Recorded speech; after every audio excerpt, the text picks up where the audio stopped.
안녕하세요. 교육진답 수요 독서 시간입니다. 아 이거 녹음을 방해하시는 멘트를 좀 전에 갑자기 청취자분들 뭐 녹음을 시작하려고 그러는데 잠깐만 이러면서 네, 하시죠. 예. 뭐 그 아는 사람의 무슨 그 갑자기 그 종교의 진위 여부에 대해서 갑자기 그렇게 궁금했어요. 네. 아니 그 사람이 되게 예. 됐어요. 네. 알겠습니다. 자 오늘도 역시 일요일날 밤인데요. 저희는 그 독서 방송과 입시 방송을 동시에 찍고 있습니다. 먼저 독서 방송부터 찍고 있습니다. 수요일날 이 방송은 나가게 되겠죠. 수요 독서 시간에서 먼저 그 녹음하게 되는데 테드 창이죠? 예, 창식이. 창식이. 죄송합니다. 저희가 이 책에 대해서 간략히 한번 소개하시면서 좀 왜 웃는지 같이 웃어야 될 거 아니에요. 사람이 제일 소외감 느낄 때가 뭔지 알아요? 혼자 웃을 때, 나 혼자 안 웃을 때, 이때 정말 이게 사람이 큰 소외감을 느껴. 우리가 그렇게 하면 안 돼요. 그래서 같이 웃어야 됩니다. 너는 네. 이름이 창식인데 왜 테드 창이냐? 아니 가리고 말씀하시면 어떡해. 그래, 빨리 정확히 얘기해야죠. 대세하세요. 제 친구 이름 중에 창식이 있어요. 자, 아니 그 왜 저기 극한 직업. 극한의 직업. 네, 극한 직업에서 나왔던 그 배우 이름이 뭐지? 오세정. 어? 오세 있잖아요. 배우 이름이 뭔지 정확하게 기억이 안 나는데 하여튼 자주 나오는 그분이죠. 오정세? 오정세. 오정세. 맞아, 오정세. 네, 오정세. 제 좋아하는 배우입니다. 스토브리그에 나와. 맞아, 스토브리그에 나왔어. 저는 동백꽃 안 봤어요. 보다가 왜 이렇게 지루한지 몰라 동백꽃이. 하여튼 극한 직업에서 그 사람 역할이 테드 창이었잖아요. 네. 테드 창 창식이. 네, 창식이. 그래서 그 얘기하다가 이제 알려주신 건데. 주인공이 저희 지은이가 정말 테드 창입니다. 네, 지은이가 진짜 테드 창입니다. 자, 테드 창 이 소설은 이게 지금 소설이에요. 네. 소설가고 정말 이 테드 창이라는 작가는 저 이렇게 얘기해도 되는지 모르겠는데 인류 역사의 전무후무한 작가가 아닐까. 또 시작했어. 요즘 점점 웃음이 녹아드는 것 같아서 내가 정말 아니, 그게 아니고 이상하게 수렁에 끌고 간 게 아닌가 진짜로 싶은 생각했어요. 읽다 보면 이게 이 사람의 김용의 피가 흘러서 그런 게 이 아닐까요? 사람의 머리를 열어보고 싶다는 생각이 너무 이렇게 확 드는 거예요. 어떻게 이런 이야기를 만들어낼 수가 있지? 그런 생각이 드는 작가입니다. 지금 SF 소설 작가고요. 이 책이 지금 발표된 게 여기 처음에 나오는 제목이 바빌론의 탑이라는 단편이에요. 이 단편집이거든요. 네. 단편인데 이거 1990년에 나왔어요. 그리고 최근에 작년에 2019년에 두 번째 소설집이 나왔습니다. 그러니까 이게 지금 첫 소설이 1990년에 나왔는데 2019년 작년에 숨이라고 해서 테드 창의 소설집이 하나 더 나왔어요. 그 20년 만에. 되게 오래됐죠. 천원. 바빴을 것 같아요. 어디 막 강연 다니지 않았을까? 외모가 일단 바빠 보여요. 그리고 미국인이잖아요. 비록 테드 창 중국계 미국인인데 기본적으로 미국인들은 하나에서 돈 많이 벌면 그 다음 나오는 게 좀 뜨문뜨문 내기도 하잖아요. 뭐 돈은 많이 벌었을 거예요 아마. 이게 원래도 부유하지 않을까 싶어요. 딱 나오자마자 최고의 과학 소설에 수여되는 모든 상을 석권했다라고 그러니까 돼 있어요. 네, 이미 더 이상 상 자체를 막 어마어마하게 받았어요. 어마어마하게 받았고 읽어보면 그래 이건 상 줄만하네 이런 생각이 드는 그런 작품들입니다. 제목은 지금 당신 인생의 이야기로 번역이 돼 있고 여기 영어 제목으로만 치면 당신의 삶과 다른 것들에 대한 이야기 이렇게 돼 있는 책이에요. 엘리라는 출판사에서 나왔는데 저 이 출판사 처음 들었어요. 연줄이 있는 거죠. 엘리 출판사. 자, 이거는 지금 양장본이기 때문에 1판 1세가 2020년에 나왔는데 이게 이렇게 서점에 가보면 이거랑 원래 당신 인생 이야기 원래 표지랑 같이 놓여 있어요. 근데 같이 딱 놔두니까 원래 표지를 사고 싶지 않아. 원래 표지가 너무 디자인이 별로야. 싸잖아요. 이게 그것도 싸요. 한 1,000원인가 2,000원인가 더 싸. 1,000원, 2,000원 갖고 우리가 굴하지 않지. 그래서 1,000원 사는데 1,000원, 2,000원에 양장본가 그 사람들이 상술이 대단하네. 출판사가 이거 진짜. 화난다 갑자기. 두 개를 어쩔 수 없이 이거 사야죠. 네, 1,000원, 2,000원 차인데. 저도 테드창 이름만 들어봤어요. 이름만 많이 들어보고 SF 소설이라는 장르 자체를 제가 그렇게 막 찾아서 읽고 그러진 않거든요. 그래서 테드창 SF 소설의 뭐 거장이다 그래갖고 뭐 SF 소설이 사실 아무리 뛰어나봐야 결국 SF지 뭐 이런 정도의 어떤 잘못된 편견을 제가 갖고 있었죠. 그렇죠. 잘못된 편견을 갖고 있었는데 이거 읽으면서 우리 모두가 갖고 있는 편견이에요. 그러니까 깜짝 놀랐어요 진짜. 아 정말 두뇌를 풀가동해야 이해할 수 있는 그런 내용들이 막. 그러면 사람들이 아닌 거예요. 두뇌를 풀가동했다. 훈쌤 두뇌를 풀가동했다라고 하는 순간 여기서부터 저 갑자기 청취율이 뚝뚝뚝뚝 떨어지. 지금 표정 어두워지는 거 봐 지금. 예? 소재가 너무 기발해가지고 진짜 그냥 읽어도 상관은 없어요. 근데 중간중간에 이걸 이해하고 싶은 막 욕구가 드는 거야. 이 사람은 대체 무슨 생각으로 이런 식의 작품을 썼을까 하는 걸 이해하고 싶어서 막 되게 열심히 읽게 되는 그런 작품이었어요. 이 사람 이제 양력을 잠깐 말씀드리면 테드창 이름이 테드창이에요. 이름 테드. 1967년생이니까 얼마 안 됐어요. 아 67년생 참 행복한 삶을 살고 있는 67년생입니다. 자 브라운 대학교에서 물리학이랑 컴퓨터공학을 전공했고요. 두 개를요? 예. 하나도 어려운데? 전공했고 참고로 브라운은 그 굉장히 좋은 굉장히 유명한 유명한 전미 거의 음. 탑 10 안에 드는 대학입니다. 자 그래서 전 세계 과학 소설계의 보물이란 찬사를 듣고 있는 작가다. 갑자기 막 부러우면서 막 시기 질투가 나려고 장난 그러는데 아닌데. 제가 원래 그런 사람 없는데 근데 두 개나 있어. 왜 이분이 물리랑. 휴고상 4번, 로커스상 4번, 네뷸러상을 4번 수상했다고 돼 있어요. 사람 좀 아닌 것 게다가 같은데. 되게 웃긴 게 뭐냐면 여기 중간에도 나오는 작품이 하나가 있는데 한 장인가 2장짜리 작품이 하나 나와요. 2장짜리인가? 인류 과학의 진화라는 책이었던 것 같아요. 작품이었던 것 같아요. 이거 뭐 왜 한 장짜리야 그랬더니 뒤에 설명에 이거 네이처지에 실렸던 작품입니다. 이렇게. 뭔가 참 그러니까 소설을 네이처에다가 네이처가 싣는. 소설 네이처가 소설을 실어주는구나. 그런 작가죠. 그러니까 새해 특집으로 과학 SF 소설을 실을 만한 작가를 물색을 해가지고 이제 이 사람한테 초대 메일을 보낸 거죠. 우리한테 소설 하나 실어달라 짧게. 그래서 여기 그러니까 2장 그 정도 되는 소설로 딱 나온 너네라면 이해할 수 있을지 몰라. 그런 거죠. 니네 잡지를 읽는 사람들 정도면 뭐 이 정도는 충분히 이해하겠지. 그 2장이면 충분히 소설적 상상이 해결되지 않았을까? 뭐 이런 거잖아요. 아 갑자기 좀 천재에 대한 질투는 범인이 할 수 있는 정당한 권리입니다. 전 시기 질투하겠습니다. 지금서부터. 저 너무 깜짝 놀랐어요. 특히 첫 작품을 딱 읽어 나가는 순간부터 이거 와 어떻게 이런 생각을 하지? 그런 생각이 드는데 제가 이거를 골라오면서 계속 고민을 했던 게 있는데 SF 소설의 단점이 그거예요. 이런 식으로 소개 방송을 할 때 줄거리 얘기하기 참 애매해. 줄거리는 스포죠. 네, 저 스포. 그러니까 아이디어 자체가 스포가 되기 때문에 야 이걸 대체 어떻게 이야기를 해야 되나 싶은 생각이 좀 걱정이 굉장히 컸었어요. 그냥 다 얘기는 할 수는 없고 네. 좀 얘기하는 거죠. 다 얘기할 수는 없고 일단 여기 있는 작품들 중에서 영화화된 작품이 하나 있습니다. 컨택트라고 그건 얘기하면 되겠네요. 네. 컨택트라고 영화화된 작품이 하나 있어요. 그러니까 외계인들과 그렇죠. 접촉하면서 이렇게 서로 뭔가를 거기 그 외계인들로부터 뭔가를 배워오려고 되게 노력하는 사람들의 이야기예요. 근데 이거는 사실 설명이 조금 필요한 부분인 것 같아요. 그 작품을 읽으려면. 그러니까 그게 어떤 거냐면 내 인생의 이야기라고 중간에 이 전체는 당신 인생의 이야기고 그리고 여기 내 인생의 이야기라고 중간에 굉장히 긴 분량을 차지하고 있는 단편 소설 하나가 있습니다. 이 소설을 읽을 때 뭘 이해하고 있으면 좋냐면 아리스토텔레스의 목적론을 이해하고 있으면 좋고요. 안 본다니까요. 그다음에 응? 하긴 뭐 이 출판사 마음에 안 드니까. 보에티우스 같은 사람의 섭리, 그러니까 그 뭐지? 스토아 학파 쪽에 신의 섭리에 관해서 이해를 하고 있으면 그 작품을 이해하는 게 굉장히 수월해지는 그런 작품이 하나 있습니다. 대체 이 사람은 이런 걸 어디서 가져온 거지 하는 생각이 잠깐 들었어요. 왜냐하면 저는 그 내용을 안 게 하나는 제가 책 번역하면서 하나 공부했던 내용이 하나가 있고요. 아리스토텔레스의 목적론 같은 경우는 뭐 우리나라 학생들이라면 다 알고 있는 그렇죠.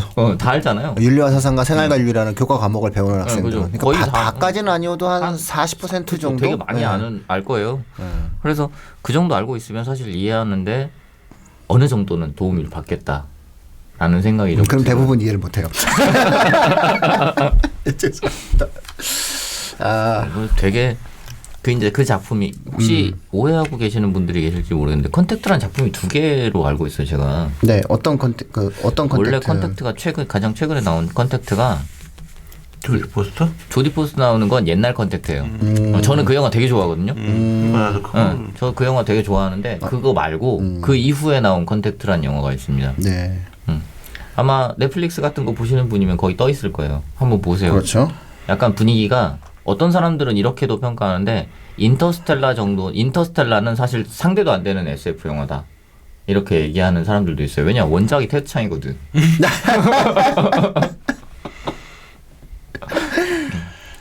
그래서 내용을 영화도 굉장히 호평을 받는 영화예요.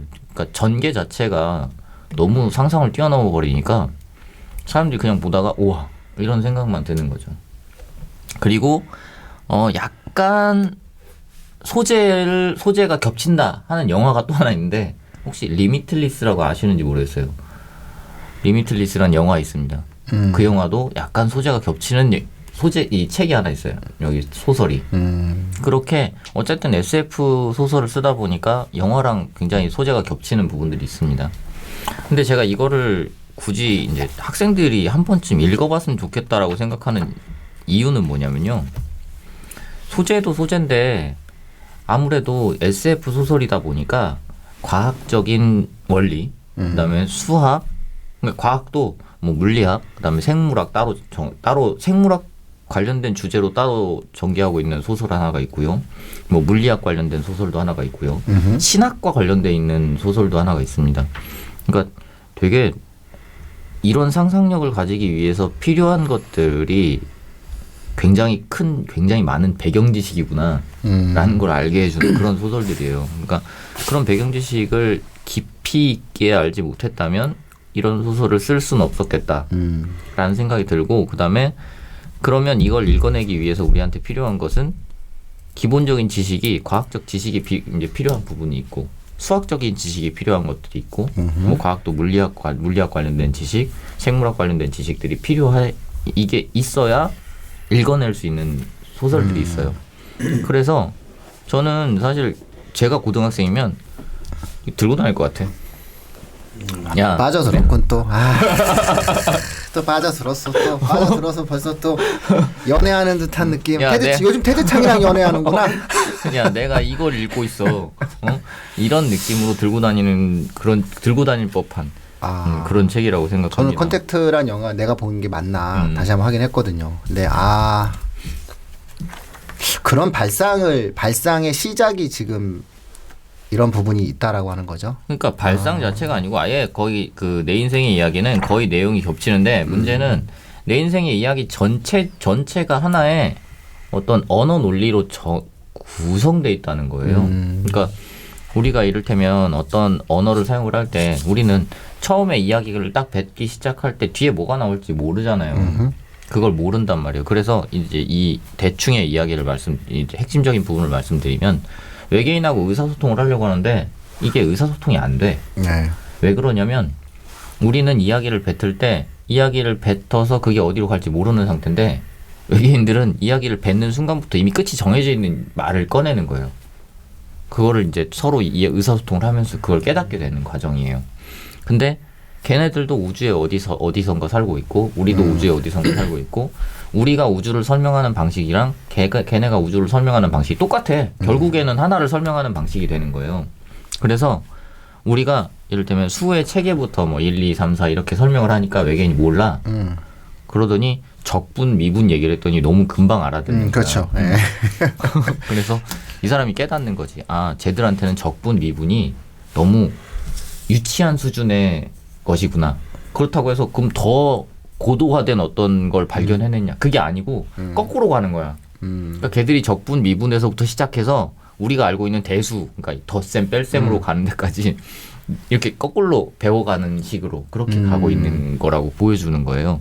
그러니까 아까 이제 제가 목적론 말씀드렸는데 얘들은 거의 대부분의 모든 대화가 이미 마지막 목적을 향해서 가는 방식으로 그렇게 이제 정해져 있다는 거죠. 그걸 설명할 때 뭘 얘기하냐면 빛이 그럼 배웠잖아요. 물이 이렇게 있고 빛이 쭉 들어오면 반사. 물을 안쪽으로 굴절하잖아요. 근데 그 굴절하는 과정을 보면은 빛이 최단 거리를 따라서 간다고 얘기를 보통을 해요. 그래서 빛이 최단 거리를 따라간다. 근데 이 묘사가 되게 저는 그런 생각을 해본 적이 없는데 이제 여기서 본 거예요. 빛이 최단 거리를 따라간다라는 건 마치 빛이 어떤 목적을 갖고 가장 빠른 길로 가는 것처럼 느껴지게 만든다는 거죠. 근데 사실 빛은 인격이 없잖아요. 그래서 걔가 간 건 우연하게 최단 거리일 뿐이지 그걸 최단 거리를 가려고 그렇게 간 건 아닐 거야 라고 생각을 하게 된단 말이에요. 근데 이 책에서는 그게 마치 어떤 우주의 어떤 목적이 있는 것처럼 그렇게 설명을 해도 한편에서는 그렇게 설명을 해도 된다라고 이야기를 하고 있는 그런 부분이 나와요. 그러면서 그 부분에서 과학적인 지식에 대한 어떤 반기를 드는 부분들이 있는 거죠. 우리는 과학적인 지식들이 굉장히 과학은 어떤 목적도 없고 그냥 굉장히 우리가 자연스럽다라고 하는 건 뭔가 인격이 없이 흘러가는 어떤 거라고 생각을 하는데 자연에다가 인격을 집어넣는다 해도 그것이 우리가 보는 것과 크게 다르지 않게 보는 사람들도 있을 수 있다라고 이야기를 하고 있어서 그래 그렇게 설명할 수도 있겠지라는 생각이 드는데 이게 어떤 것과 연관이 돼 있냐면 제가 아까 이제 보에티우스 얘기를 잠깐 드렸는데 신의 섭리라는 게 이제 보에티우스의 책에서 신의 섭리라는 걸 설명할 때 이런 식이에요. 우리는 지금 현재에 살고 있고 그래서 현재밖에 못 봐요. 현재가 지나가면 우린 볼 수가 없지. 과거도 볼 수 없고 미래도 볼 수 없고 지금 현재 지나가는 순간만 볼 수 있는 거예요. 근데 신의 입장에서 볼 때는 우리한테 현재와 과거와 미래가 다 그냥 한순간인 거야. 다 똑같이 점인 거죠. 전부 한 곳에 모여 있는 것일 뿐이다 라고 설명을 하고 있어요. 근데 여기서의 이 외계인들이 보는 어떤 세계도 사실은 이미 미래까지 다 보고 있는 거야. 미래까지 다 보고 있어서 말을 꺼낼 때도 내 말이 미래에 어떻게 나올 것까지가 다 정해져 있는 거죠. 그래서 그런 식으로 대화를 하는 걸 여기서 이제 보여주고 있어요. 그러니까 사실 어떤 과학적 상상력이라는 건 기본적으로 참 이렇게 말씀드리기 그렇지만 기본적으로 철학의 바탕을 두고 있을 수밖에 없어요. 그래서 되게 이제 물리학을 오랫동안 공부하신 분들의 경우에도 철학적으로 굉장히 치우쳐서 사고를 하시는 분들도 계신다고는 알고 있는데 이 책에서 그런 내용들을 너무 적나라하게 드러내면서 보여주기 때문에 저는 그렇게 읽어나가는 재미가 굉장히 컸던 소설이었어요. 너무 이거 깜짝 놀랐습니다. 큰일 났다. 지금 되면 이제 난 그러면 좀 포기해야 되나? 뭐 이런 어떤 아니 이거 진짜 이게 그래서 서점 사이트에 들어가 보시면 알겠지만 이 찬사가 어마어마합니다. 그러니까 저만 뭐 제가 뭐 딱히 뭔가를 아는 게 많고 똑똑해서 그런 게 아니고 왜 그냥 아니 그런 게 아니고 그냥 책 자체가 너무 소재 자체가 너무 매력적인 거예요. 진짜 막 스포하고 싶어서 막 입이 근질근질하지만 한번 하세요. 아니 어차피 안 봐서 어차피 청취자분들께서 안 살 가능성도 있어요. 이게 첫 번째 소재가 너무 이게 아까 1990년에 발표했던 바빌론의 탑 있잖아요. 네. 이게 너무 충격적이거든요. 네. 90년이라는 거 진짜 1990년 딱 찍고 얘기하셔야죠. 이거는 네. 약간 과학적인 거랑은 조금 거리는 있어요. 네. 1990년입니다. 90년. 상상력이 너무 네. 대단해가지고 바빌론의 탑이 우리 왜 IMF 터지고 그 다음에예요? 아니지 IMF 전이지. IMF가 98년 97년 98년. 네, 98년. 한 10년 전이니까. 1998. 맞아요. 그래서 1998 500원짜리 동전이 없어요. 그래서 이 바빌론의 탑이 우리가 생각하는 바빌론의 탑은 혹시 아시죠? 이게 원래 신한테 닿으려고 그렇죠, 그러다가 그렇죠. 네. 그걸 신의 분노로 사서 소련이 무너지잖아요. 멸망하기 전이네. 심지어. 그렇죠. 러시아. 1991년이니까. 네, 아유, 자, 그때 미국은 이미 이런 걸 썼다라고 상상을 하세요. 네, 그래야지 이해됩니다. 그러니까 바빌론의 탑을 세우다가 신의 진노를 사서 무너졌다. 그렇죠. 그래서 막 언어가 나눠졌다 이렇게 얘기하잖아요. 네네네. 여기 첫 번째 이야기가 바빌론의 탑을 공사하러 가는 인부의 이야기입니다. 네. 난 이거를 어떻게 소재로 삼았는지도 모르겠어. 뭐 거기까지는 뭐 충분히 사람들이 다 근데 상상할 수 있어요. 바빌론의 탑을 아직 무너지기 전이에요. 근데 무너진 이 소설이 끝날 때 무너졌는지도 잘 모르겠어. 하여튼 바빌론의 탑을 올라가는데 공사장까지 가야 돼요. 공사장까지 가려면 밑에서부터 4개월 동안 올라가야 돼. 공사장에. 공사장에 4개월 동안 올라가는데 되게 웃긴 게 뭐냐면 우리는 바빌론의 바벨탑을 이렇게 쌓아가잖아요. 근데 여기서는 바벨탑을 하늘까지 가서 하늘을 이렇게 뚫으면서 간다고 묘사를 하고 있어요. 그러니까 하늘이 어떤 우리 땅처럼 생긴 거야. 그래서 하늘을 뚫으면서 거기로 계속 들어가는 것처럼 묘사를 하고 있어요. 그러니까 광부가 필요한 거예요. 하늘을 뚫으려면. 그래서 광부를 데려와요. 광부를 데려와가지고 하늘을 계속 뚫으면서 가는 거예요. 근데 조심해야 되는 게 뭐냐면 하늘을 뚫다가 예전에 노아의 방주. 그러니까 신이 노에서 물바다로 만들었던 역이 있다. 그러면서 저기서 하늘 잘못 뚫으면 물 나온다. 그렇죠. 그래서 사람들이 되게 조심하면서 그 물을 어떻게 피할지를 과학적으로 계산해가지고 거기다가 그 물을 피하는 방법들을 되게 자세하게 묘사하고 있어요. 거기서 물이 이렇게 쏟아져 나오면 뭐 어떤 점토를 녹여서 거기 문을 하나씩 착착착착 닫게 만들자. 이런 식으로 막 묘사를 굉장히 잘 해놓고 있어요. 그것뿐만 아니라 올라가면서 벌어지는 일들도 굉장히 많아요. 그러니까 올라가면서 달의 높이까지 갔을 때 어떤 일이 벌어지고 태양의 높이까지 갔을 때 어떤 일이 벌어지고 그리고 올라가다 보면 자기가 또 이런 상상을 어떻게 하는지 모르겠는데 굉장히 높은 곳에 올라갔을 때 아래도 안 보이고 위도 그러니까 땅도 안 보이고 하늘도 안 보이는 상태가 되니까 자기가 대체 어디 있는지 모르겠다 이런 느낌을 막 굉장히 잘 주는 묘사를 하고 있는 거예요. 자기 머릿속에는 이게 있을 거 아니야. 그렇죠. 이 사람 이걸 쓰는 사람 머릿속에는 그게 있을 거 아니야. 그런 식으로 올라가는 순간순간을 계속 묘사하면서 가다 보니까 이 책, 야, 이걸 어떻게, 그냥 계속 그런 생각밖에 안 들어요. 대체 이걸 어떻게 생각해낸 거지? 이런 생각밖에 안 들어요. 그러면서 결국에 어떻게 되냐면, 이것도 스포인데 그냥 말씀드릴게요. 스포 정도는 해드려야 이렇게 보십니다. 그러니까 이 천장을 이제 하늘을 계속, 하늘의 문이 태양보다 더 위에 있어요. 그러니까 태양 지나갈 때는 막 되게 덥다 막 이렇게 하면서 막 그런 묘사들이 나오는데 끝까지 딱 가서 이제 거기서 공사를 시작해서 태양 하늘 안쪽으로 쫙 파고 들어가면서 결국 잘못해서 이제 물이 쏟아져 나옵니다. 팍 터져가지고 물이 쏟아져 나와. 그랬더니 이제 이 물이 쏟아져 나오는 것들을 피하기 위해서 이렇게 밑에가 왜 이렇게 문을 닫히게 만들어놨다고 했잖아요. 자기가 탈출하기 전에 밑에 문이 닫혀버린 거야. 그러니까 물이 이제 고일 거 아니에요. 그 고이는 물을 타고 위로 올라가는 거지. 위로 올라가서 그 물이 나오는 구멍 밖으로 딱 나갔는데 오히려 그렇지. 바깥으로 딱 마치 나가. 영화처럼. 그렇죠. 바깥으로 딱 나가면 뭔가 우주가 펼쳐져야 되잖아. 땅이 나온 거지. 그러면서 자기가 딱 나간 것까진 기억을 했는데 거기서 이렇게 딱 기절해 있다가 깼는데 어떤 사람이 자네 여기서 뭐하나 이러고 있는 거예요. 그래서 반대로 봤어. 누구신지 모르겠다. 누구세요? 그랬더니 자기는 지금 바빌론의 탑으로 일하러 가는 사람이다. 반대로 봤어. 아니 그게 아니라 그러니까 거기서 차원. 파고 올라가면 다시 땅으로 메비우스? 나오는 거야. 그런 식의 메비우스의 띠 같은 그런 모습으로 보여주고 있는 거죠. 그러니까 그 모습을 형상화 시켜 놓은 거예요. 우리 머릿속에서 이렇게 한번 생각해봐라 이거지. 그 클라인시의 병인가?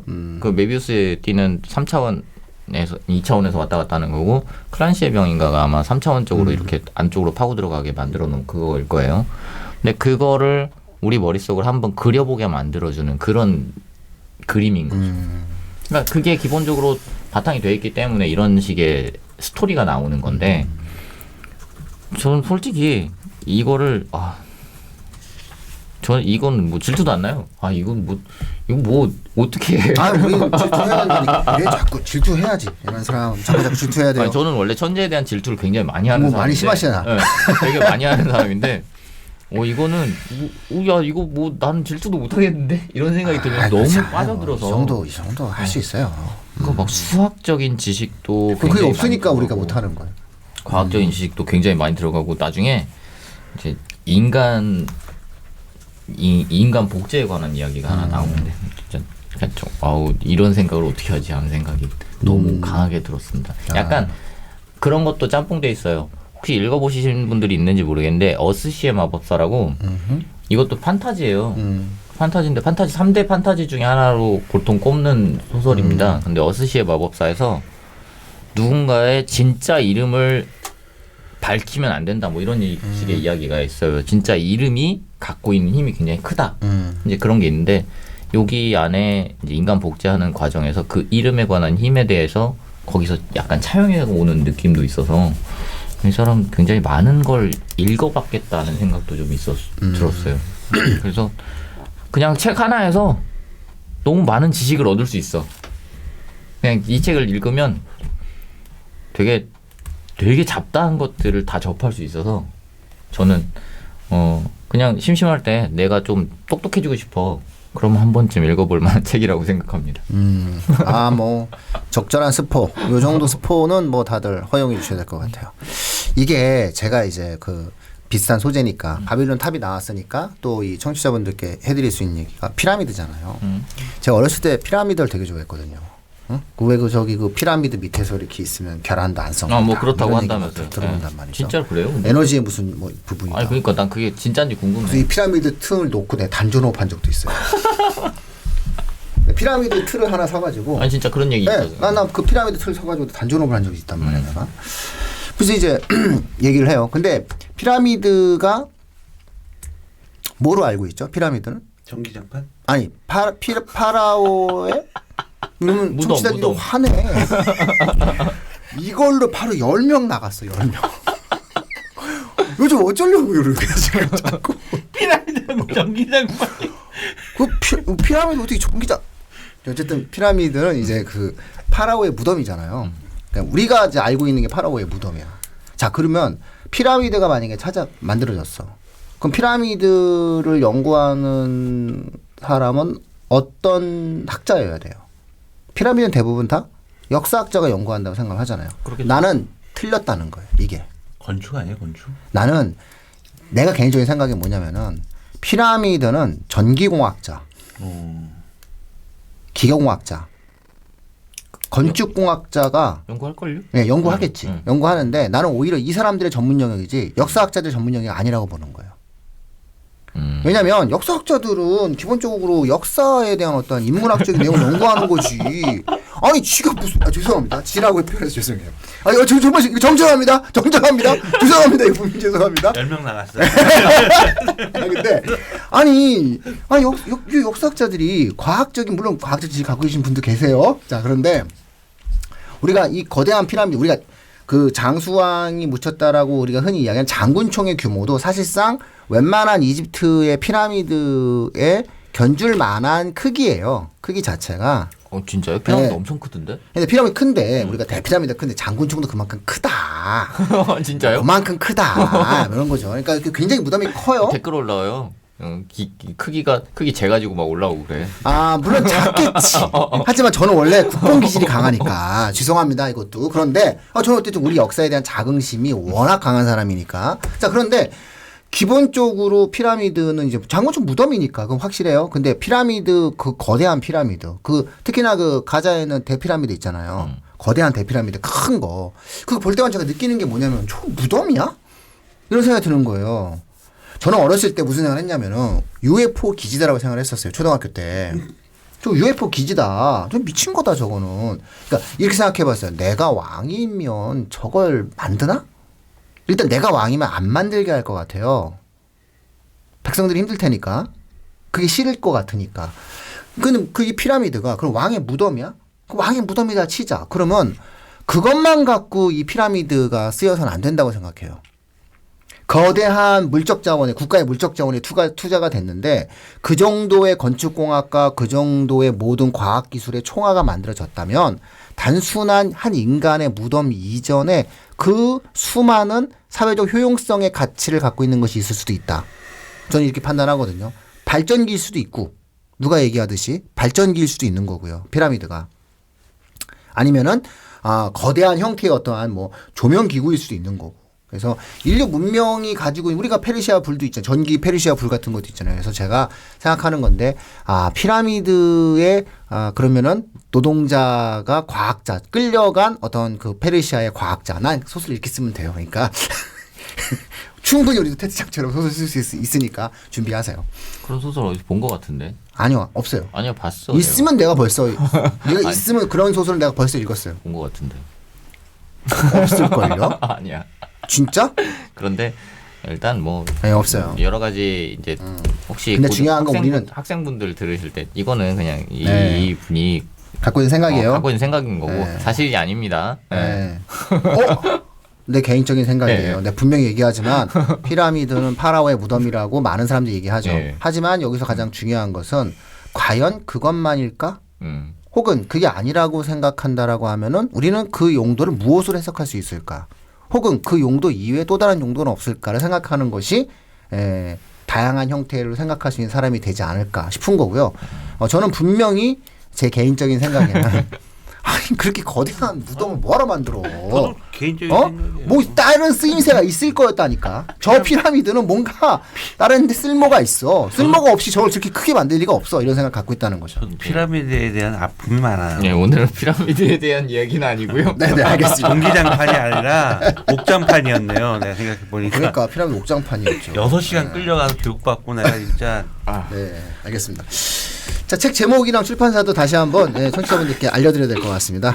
저희가 요즘 그 정신 상태가 점점 당신 이야기죠. 당신 인생의 이야기. 당신 인생의 이야기. 네. 테드 창. 나 유명하니까 뭐 이 사람은. 엘리 출판사고 이게 16,000원이면은 진짜 애매하다 그죠? 근데 양장이잖아요. 양장본 16,000원이면은 이건 애매합니다. 근데 대신 양장인데. 이거 읽고 이 이후에 후속작 숨 작년에 나온 숨이라는 소설책 그것도 한번 읽어보시면 좋겠어요. 네, 그래서 이 2권 해가지고서 이제 책꽂이에 꽂아 이거 있으면 2권 셋 저기 이벤트로 팔기도 하는 것 네. 같은데. 당연히 그렇겠죠. 제가 이 출판사 사장이어도 당연히 그렇게 합니다. 네, 그래서 이 2권 해가지고서는 사서 보시고요. 최근에 책 읽을 시간도 많잖아요. 네, 그러니까는 이 책을 통해서 좀 상상에 대한 어떠한 다양한 발상들 그리고 과학 기술이 또 만날 수 있는 여러 가지 어떠한 즐거움을 느껴보셨으면 좋겠습니다. 요 정도 하죠? 네. 빨리 수습을 해야 될 것 같습니다. 마치도록 하겠습니다. 감사합니다.